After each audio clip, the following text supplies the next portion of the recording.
Channel बी प्रस्तुत आरोग्य मंत्रमध्ये आपल्या सर्वांचं मनपूर्वक स्वागत। रंगनाथ हॉस्पिटल कोल्हापूर आणि गोकुळ IVF सेंटर कोल्हापूरचे संचालक डॉक्टर प्रवीण हेंद्रे आपल्यासोबत आहेत। डॉक्टर साहेब नमस्ते।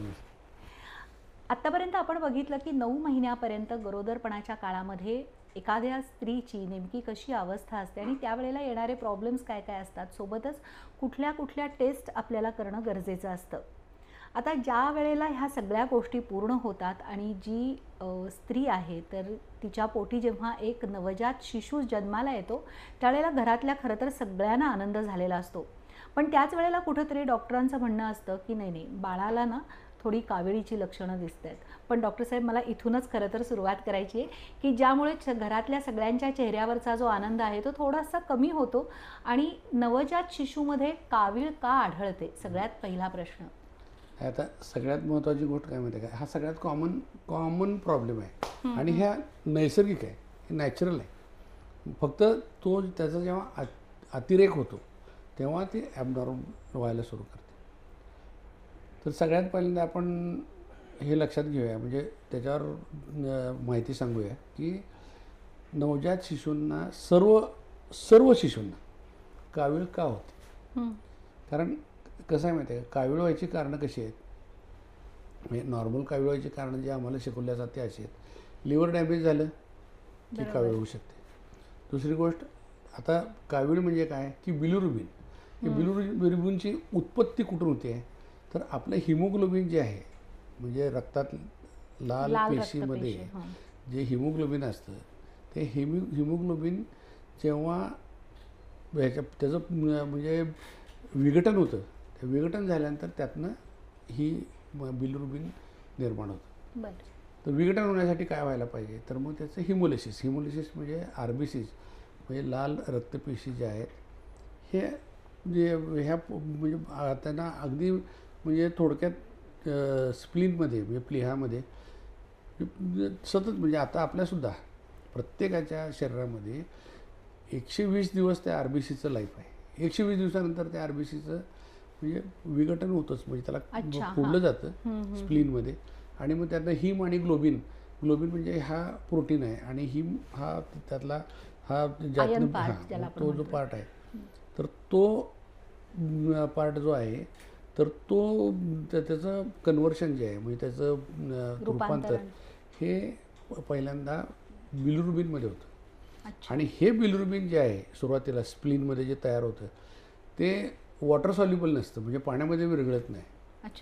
तर ते आहे ते ऑइल सॉल्युबल असतं ते, म्हणून त्याला तिथून म्हणजे त्याला जर एक्सक्रिशन करायचं आहे, म्हणजे शौचावाटे एक्सक्रिशन करायचं आहे किंवा युरिनमधनं एक्सक्रिशन करायचं आहे, लघवीवाटे एक्सक्रिशन करायचं आहे, तर आपली आता म्हणजे आपली युरिन जी पिवळसर दिसते सगळ्यांची, हे ते लिव्हरमध्ये प्रमाण वाढलेलं असतं। नाही, लिव्हर नॉर्मल प्रत्येक माणसाला सुद्धा पाणी जर कमी पिलं तर तुमची शू थोडीशी पिवळसर होतीच। शूचा रंग हा तुम्ही जरी नॉर्मल शूचा रंगसुद्धा म्हणजे जर खूप पाणी पिलेलं नसेल तर पिवळसरच असतो। हा त्याच्यामध्ये युरोबिलिरुबिन असते, तर युरोबिलिरुबिन जे येतं ना, तर ते लिव्हरमध्ये पहिल्यांदा ह्या स्प्लीनमध्ये RBC फुटल्यानंतर तयार झालेलं बिलिरुबिनचं कन्व्हर्शन वॉटर सॉल्युबलमध्ये लिव्हरमध्ये होतं आणि ते लिव्हरमध्ये ते कन्व्हर्शन झालं की ते रक्तातून किडनीला जातं आणि किडनीच्या फिल्टरमधून ते युरिनमधून बाहेर पडतं। त्याचबरोबर त्याचं अजून आणखीन एक कन्व्हर्शन होतं स्टर्कोबिलिरुबिन म्हणून, की ते जे म्हणजे आपल्या पित्तरसामधून जो हिरवा पित्तरस असतो, म्हणजे याच्यातून यकृतामधून बाहेर येणारं जे पित्त आहे ते पित्ताच्या पिशवीत जातं पित्ताशयात आणि पित्ताशयातून मग ते स्वादुपिंडाची नलिका आणि पित्तनलिका या दोन्ही मिळून डिओडिनम म्हणजे छोट्या आतड्यामध्ये जातं आणि ते आपल्या सगळ्या अन्नामध्ये मिसळून त्याचं म्हणजे त्याचा उपयोग अन्न पचन करण्यासाठी सुद्धा होतो। आणि दुसरी गोष्ट म्हणजे त्यातनं जे हे असतं म्हणजे मोशन पास जे होतं, तर त्या प्रत्येक मोशनचा कलर हा पिवळसर असतो, त्यातनं आलेल्या त्या बिलिरुबिनमुळे असतो। म्हणजे जोपर्यंत बिलिरुबिन हे वॉटर सॉल्युबल होत नाही तोपर्यंत ते बाईलमध्ये येऊ शकत नाही आणि बाईलमध्ये येऊ शकत नाही, त्याचप्रमाणे रक्तामध्ये सुद्धा जाऊ शकत नाही। तर हे थोडक्यात म्हणजे हे बिलिरुबिन कसं तयार होतं आणि समजा आता त्याच्यामध्ये कसं आहे की आता आम्हाला 3 गोष्टी सांगितल्या असतात, म्हणजे कावीळ कशामुळे होते.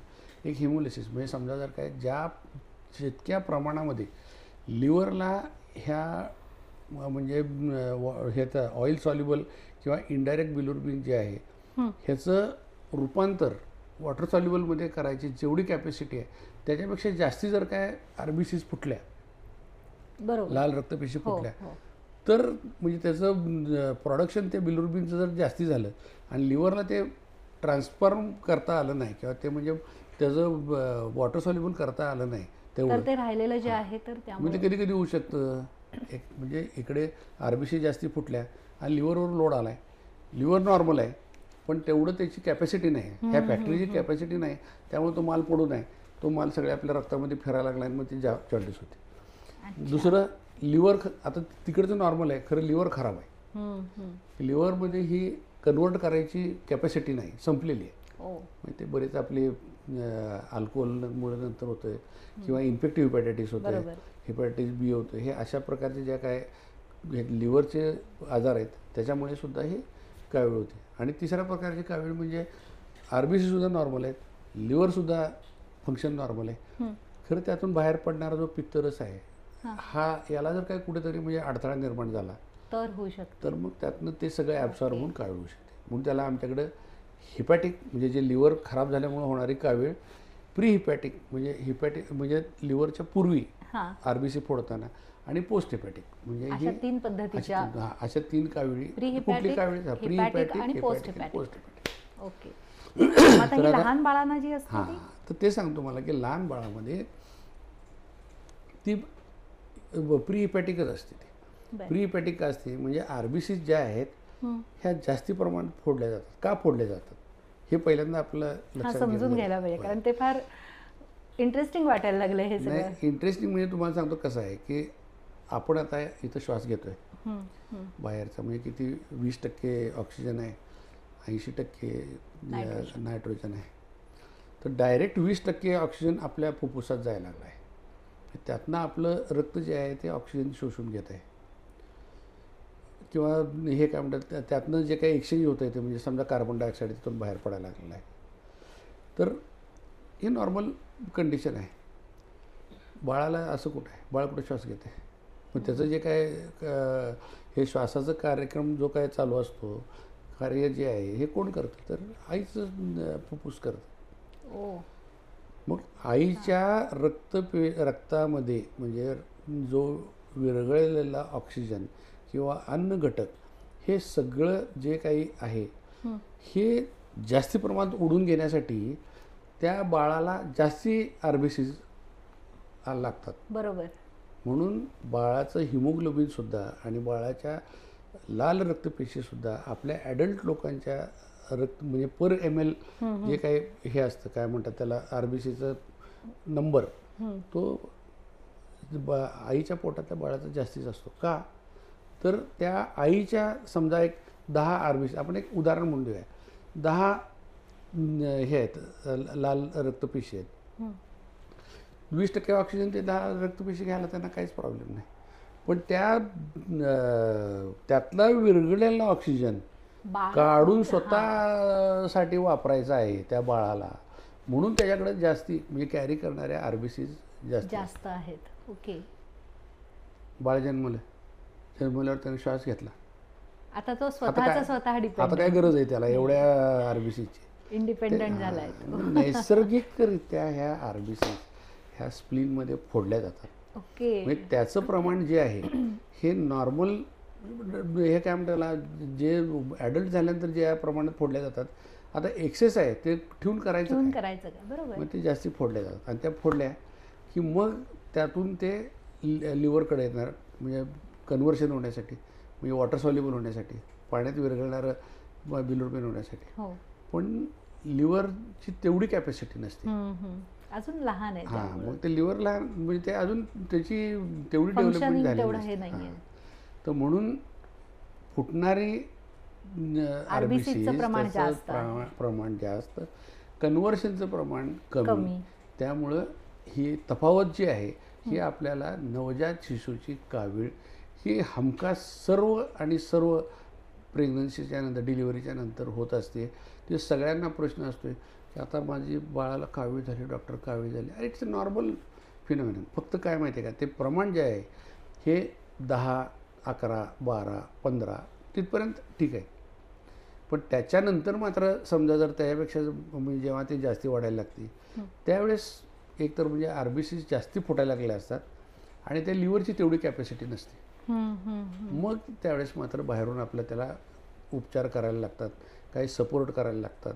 ते काय करायला लागतात ते सपोर्ट करायचं म्हणजे मी तुम्हाला सांगतो काय की म्हणजे काय युजली जेव्हा लिव्हरला हे कन्व्हर्शन करता येत नाही तेव्हा आपली कातडी जी आहे त्या बाळाच्या कातडीच्या खाली हे म्हणजे इनसॉल्युबल म्हणजे ऑइल सॉल्युबल जे आहे बिलिरुबिन, रॉ बिलिरुबिन आपण म्हणूया ते वॉटर सॉल्युबलमध्ये कन्व्हर्शन होऊ शकतं. आणि त्यासाठी मात्र त्याला लागतं हे अल्ट्राव्हायलेट रेज. म्हणून बऱ्याच वेळेस आम्ही जन्मजात बाळाला कोवळ्या उन्हामध्ये नेऊन ठेवायला सांगतो. मग कोवळ्या उन्हामध्ये ठेवलं की त्याच्या कातडीच्या खाली ज्या ही क्रिया होत राहते आणि ते इनसॉल्युबल जे हे आहे म्हणजे बिलिरुबिन आहे हे सॉल्युबल बिलिरुबिन होतं आणि त्याच्या शू वाटे ते बाहेर जातं. म्हणजे प्रोडक्शन आणि एक्सक्रिशन, इकडचं प्रोडक्शन आणि बाहेर टाकायचं हे जर काय समजा बॅलन्स झालं तर मग काही फारसा फरक पडत नाही. मग त्यावेळेस समजा हे करून सुद्धा जर काय होत नाही तर मग ती अल्ट्राव्हायलेट लाईट असते ते म्हणजे पेटी असते त्या पेटीमध्ये अल्ट्राव्हायलेट लाईट देतात. ते जर कमी प्रमाणात असेल तर ते फक्त एका बाजूनच लाईट देतात. जास्ती प्रमाणात जास्ती वाढायला लागले असं जर लक्षात आलं तर त्याला 2 बाजूनं अल्ट्राव्हायलेटला म्हणजे संपूर्ण शरीराला देतात. आणि त्याच्यापेक्षा जर ते सुद्धा कंट्रोलमध्ये नाही आलं आणि 16, 17 असं त्याचं प्रमाण व्हायला लागलं तर मग मात्र तिथून पुढं डॉक्टरांचा म्हणजे ॲक्टिव्ह रोल तिथं सुरू व्हायला लागतो. ते मला वाटतंय आपण आता ॲक्टिव्ह रोल आपल्या इंटरव्हल नंतर आपण घेऊया. एक छोटासा घेऊया ब्रेक. आरोग्य संवर्धन आणि विविध आजारांविषयी जनजागृती करणारा चॅनल B चा कार्यक्रम आरोग्य मंत्र. आजाराची लक्षणं, खबरदारी आणि उपचार पद्धती याबद्दल माहिती मिळेल तज्ज्ञ आणि अनुभवी डॉक्टरांकडून. आरोग्य मंत्रमध्ये पहा रंगनाथ हॉस्पिटलचे स्त्रीरोग तज्ज्ञ डॉक्टर प्रवीण हेंद्रे यांना. या कार्यक्रमात आपण त्यांच्याशी IVF म्हणजे काय, संतुलित आहार कसा असला पाहिजे, फॅब्रॉइड म्हणजे काय, 2 सीझर झाले तर रिस्क नेमकी कोणती असते, लहानपणापासून मुलींची वाढ होत असताना त्यांच्या आरोग्याची काळजी कशी घ्यायची या सर्वांविषयी संपूर्ण माहिती. आरोग्य मंत्र दर शनिवार सायंकाळी 7:30 वाजता 532 क्रमांकाच्या B चॅनलवर. ब्रेक नंतर पुन्हा एकदा आपल्या सर्वांचं स्वागत आहे चॅनल B प्रस्तुत आरोग्य मंत्रमध्ये. डॉक्टर, आपण बोलत होतो की बिलिरुबिनचं प्रमाण जे आहे म्हणजे RBC फोडायचं प्रमाण आणि त्यानंतर यकृतामध्ये त्याच्यावर परत जे काही काम केलं जातं त्याचं प्रमाण जर का समसमान होत आलं तर मग ती कावीळ ऑटोमॅटिकली आटोक्यात येते. आणि पण ते प्रमाण जर का व्यस्त असेल तर मग मात्र आपल्याला पुढं जाऊन काहीतरी उपचार करावे लागतात. मग आता कसं माहिती आहे का याचं बॅलन्स कसं आहे की बाळाचं जन्मलेल्या बाळाचं वजन जर जास्ती असेल तर त्याला 16 मिलीग्रॅम% वगैरे हे जे आहे ना एवढं बिलिरुबिन सुद्धा त्याला म्हणजे सहन होऊ शकतं. पण त्यापेक्षा जर काय समजा जास्ती व्हायला लागलं तर त्याच्यामुळे मेंदूवर परिणाम व्हायला लागतो. कर्निक टेरस म्हणतात की ज्या बाळाला म्हणजे मग ते मेंदूवर परिणाम व्हायला लागतो. बाळ मग नंतर त्याला कन्व्हल्शन्स यायला लागतात म्हणजे झटके वगैरे यायला लागतात किंवा मग त्याला मेंदूवरती परिणाम व्हायला लागतो. मग नंतर बाळ मतिमंद गतिमंद होऊ शकतं. मग ते होऊ नये म्हणून मग त्यासाठी हे सगळे त्यांचे म्हणजे टॅबलेट्स, गोळ्या असे सगळे उपचार करतात. आणि त्यानंतरसुद्धा जेव्हा ते बरं होत नाही तेव्हा त्यावेळेसुद्धा म्हणजे 20 आहे, 21, 22, 23 अशी जर वाढायला लागली तर मग मात्र त्याला ते त्यातलं आता बिलिरुबिन आता तुमचं लिव्हर तर तेवढं काम करत नाही आहे, RBC तर फुटायला लागलेले आहेत आणि हे टेम्पररी फेनॉमेनन आहे का. म्हणजे आता RBC जेव्हा नॉर्मल लेवलला आल्या ॲडल्ट एवढ्या त्यानंतर फुटायचं प्रमाण काय ते एवढं जास्त राहत नाही. बरोबर, त्याचं प्रमाण मग आता रेग्युलर प्रमाणासारखं होणार आहे ते. पण तोपर्यंत त्याला मेंदूवर परिणाम होऊ नये ह्यासाठी काय वेळेस एक्सचेंज ट्रान्सफ्युजन करायला लागतं. त्या बाळाचं रक्त म्हणजे बिलिरुबिन युक्त रक्त बाहेर काढायचं आणि दुसरं आणि त्याला मॅचिंग ब्लड त्याच्या बाळामध्ये म्हणजे इंजेक्ट करायचं. याला एक्सचेंज ट्रान्सफ्युजन म्हणतात. पण हा एक्सचेंज ट्रान्सफ्युजनचा जो प्रकार आहे याच्यासाठी आपल्याला ब्लड ग्रुपिंग आणि क्रॉस मॅचिंग या गोष्टी माहीत असणं खूप गरजेचं आहे. म्हणून मला वाटते त्याचा आता आपण हे नवजात शिशूची कावीळ का होते तर ही जर काय समजा आटोक्यात असेल तर कुणी त्याची म्हणजे फार त्याची काळजी करायचं कारण नाही. आणि ते सारखं मग त्यानंतर अजून ते ह्याचे आई वडील सांगत असतात ह्याचे मुलीचे, हो काय बाळाला सारखं सारखं टोचता येतं ते बिलरुबिन. तर आता सध्या अगदी म्हणजे क्रूड मेथड की डोक्यावरती ते असं एक मशीन आहे. ते मशीन ठेवलं की तुम्हाला अंदाजे बिलरुबिन कमी किंवा जास्ती किती प्रमाण अंदाज येऊ शकतो. पण ॲक्च्युअल ते करण्यासाठी मात्र बाळाचं ब्लड घेऊनच तपासायला लागतं. तर समजा काय आणि किती ब्लड घ्यायला लागते, अर्धा cc नाही तर कितीतरी. पण ते शेवटी काय आजी आजोबांचं हृदय असतो नाही असू दे. पण तरी सुद्धा काय माहिती आहे का, बिलरुबिन जास्ती का नाही कळल्याशिवाय उपचार कसे करायचे. खरं म्हणजे कधीतरी थोडंसं कठोर होऊन हे सगळं करावं लागतं. काय पर्याय नसतो त्याला. मग ते तुम्हाला सांगतो की आता हे एक्सचेंज ट्रान्सफ्युजन करताना कुठलं ग्रुपचं ब्लड चढवायचं. ॲक्च्युली खरं तर या प्रश्नाकडे येणारच होते की बरेचदा ही कॉम्प्लिकेशन्स पण असतात की होय मिसमॅच ब्लड म्हणजे कुठलं ब्लड द्यायचं ते सोडून दुसरंच कुठलं तर ब्लड दिलं तर कसं होणार. तर ते होऊ नये ह्यासाठी पूर्वीच्या काळामध्ये ब्लड ट्रान्सफ्युजन वगैरे नव्हतं. पण लँडस्टीनर नावाचा एक शास्त्रज्ञ आहे, ज्या शास्त्रज्ञानं ह्या ब्लड ग्रुपिंगचा आणि क्रॉस मॅचिंगचा हा सगळा म्हणजे शोध लावला. प्रत्येक माणसाच्या शरीरामध्ये म्हणजे 2 प्रकारचे म्हणजे ग्रुपिंग म्हणजे आपण म्हणजे साधारण ग्रुपिंग तुम्हाला सांगतो तशा रेअर ब्लड ग्रुप भरपूर आहेत. ते MN आहे, गेट्स आहे, खूप आहेत. म्हणजे तसे ग्रुप म्हणजे तशा वेगवेगळ्या प्रकारचे ग्रुपसुद्धा खूप आहेत. पण मेजर जे ग्रुप आहे तो AB आणि दुसरी गोष्ट हे काय म्हणतात त्याला म्हणजे RH पॉझिटिव्ह आणि निगेटिव्ह. तर सगळ्यात ह्याचा लँडस्टीनरने ते काय शोध लावला की त्याचं काय म्हणणं होतं की आता तुम्हाला सांगतो की म्हणजे प्रत्येक माणसाच्या शरीरामध्ये म्हणजे हे अँटीजन असतं. अँटीजनचं मराठी नाव आहे खरं अँटीजनच हे म्हणूया आपण, कारण लोकांना काय ते त्याचं फार विचित्र नाव आहे ते.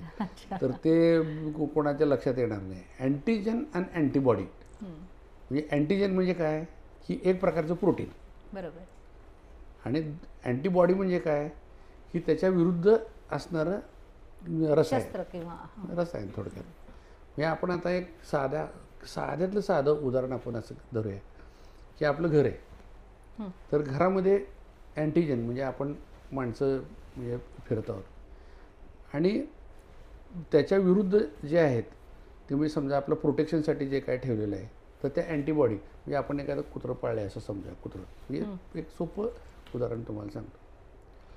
तर ह्याचं लेबल आपण असं करूया की ज्या माणसाला म्हणजे ज्या रक्तामध्ये A ब्लड ग्रुप असतो तर त्याच्या विरुद्धचं जर काय म्हणजे अँटीबॉडी जर त्याच्या शरीरात असेल तर म्हणजे ते माणूस जगणं शक्यच नाही. बरोबर. तर A ब्लड ग्रुपच्या माणसाच्या शरीरामध्ये अँटी-B असते. म्हणजे अँटीबॉडी जी असते ती अँटी-B असते.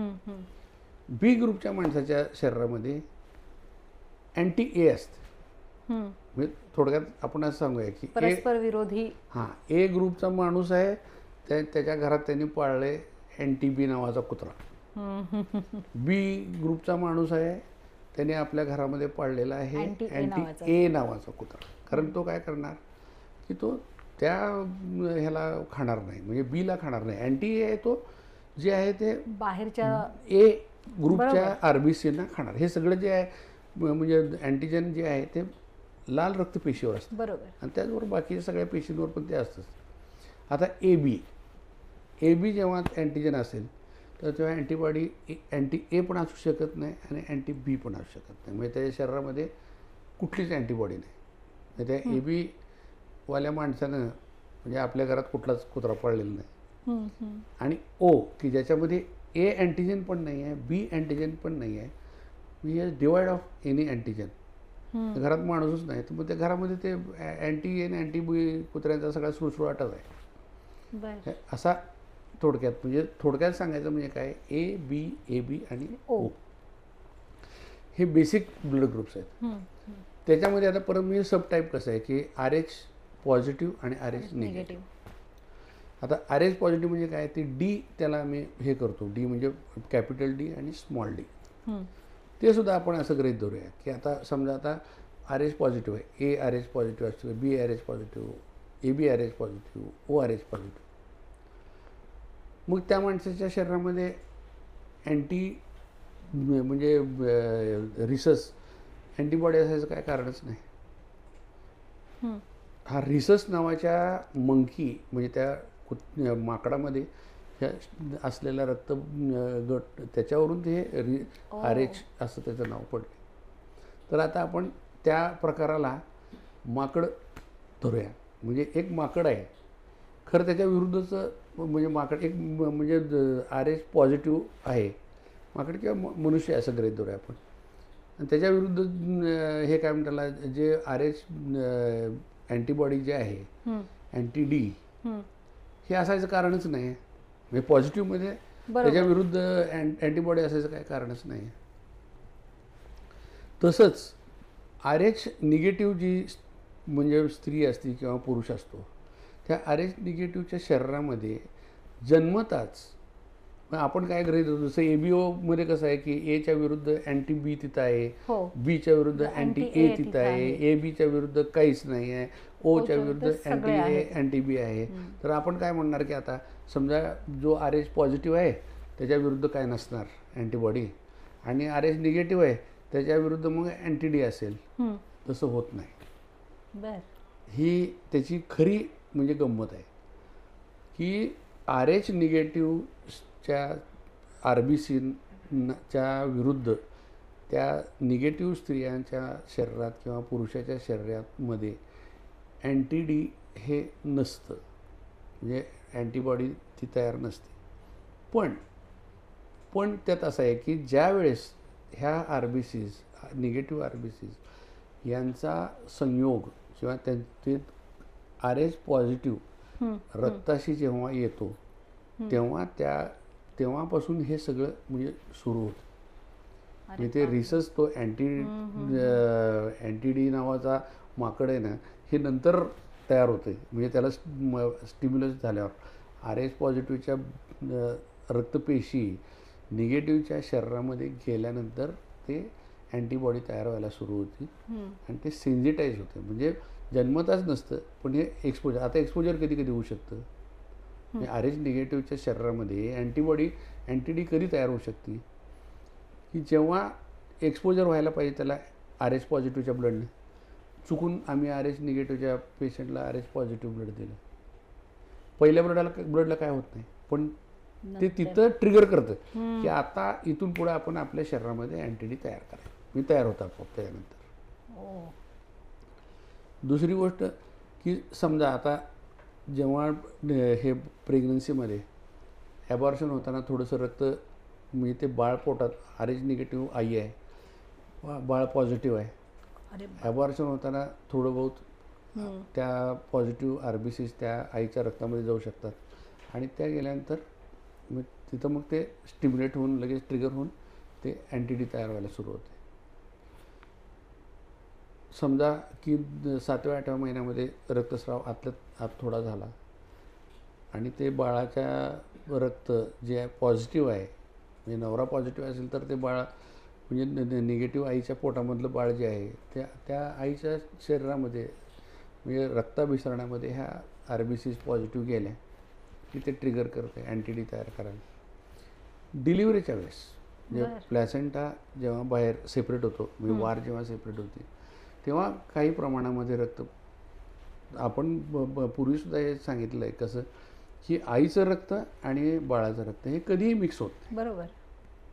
तिथं मेम्ब्रेन असतो, तर मेम्ब्रेन, पण त्यातल्या काही गोष्टी ज्या आहेत ना त्या सोल्युबल ज्या गोष्टी आहेत त्या आरपार जातात. फक्त RBCs रक्त असं अख्खं रक्त इकडून तिकडून असं काही पाईपलाईन कुठली नाही.